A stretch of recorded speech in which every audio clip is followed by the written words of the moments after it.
Talagang napaka-sweet ng mag-asawang sina Ryan Agoncillo at Judy Ann Santos. Mula sa Instagram post ng TV host at aktor na si Ryan, nagpaalam muna ito sa asawa bago umalis ng bahay para sa isang activity kasama ang kanyang mga kaibigan. Good morning. Every successful bike trip starts with paalam. Uwi kang buo Repping the MC Customs hat, but Jollibee. Sana all mabigyan. Wala, suplado raw to si MC Custom eh. Naka-stiff neck. Mahirap eh. Naik lang sa pakinggan, parang stress eh. Hindi yun. Ano ibig sabihin nung naikla siya pakinggan? Naik lang sa pakinggan. Parang ito, sinasabi Bacoor na ang Ebiya. Pero malapit na siya sa atin. Okay. So, 1 hour later, naghahanapan pa rin kami. Pusta ko, nasa Bikutan ka pa rin eh. Nandito na ako sa Aguinaldo. Okay. 4 minutes. We'll be there. 4 Earth minutes. Earth. Layo ng Earth. Layo ng Earth eh. On the next canto. Ayan. This one. Chong, wala nang kalye dito. Diretso? Dude, I'm gonna go straight there? Dito, kanan pala. Ito. Destination is on the right. Probably. Wait, what? Ito, di po. Ito kaya. Ayun nga! Ayun oh! Pogi. Ang layo pala dito. It's an hour, 30 minutes. Yeah, thereabouts. See, I'll follow you. Follow me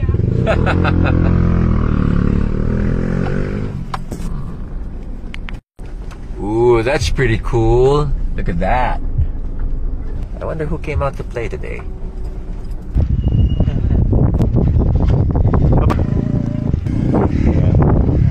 Right on.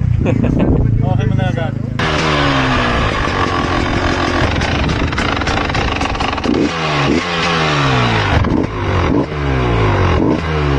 Dumating. Yeah. Dumating.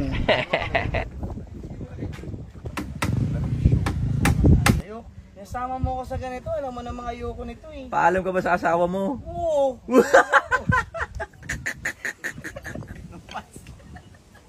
Ano problema?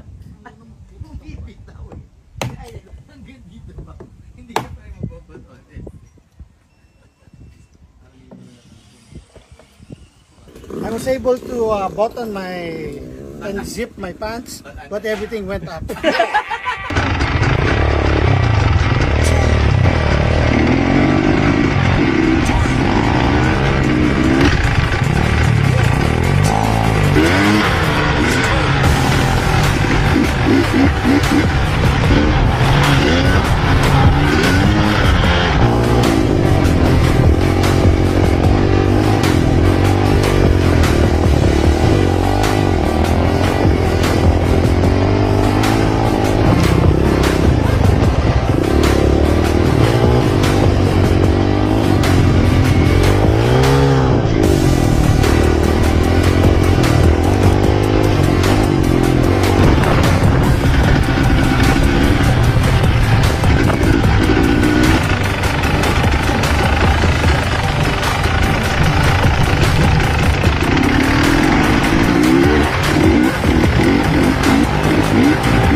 Thank you.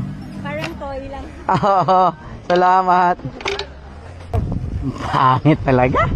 Ha? Ang pangit dito. Walang kwenta.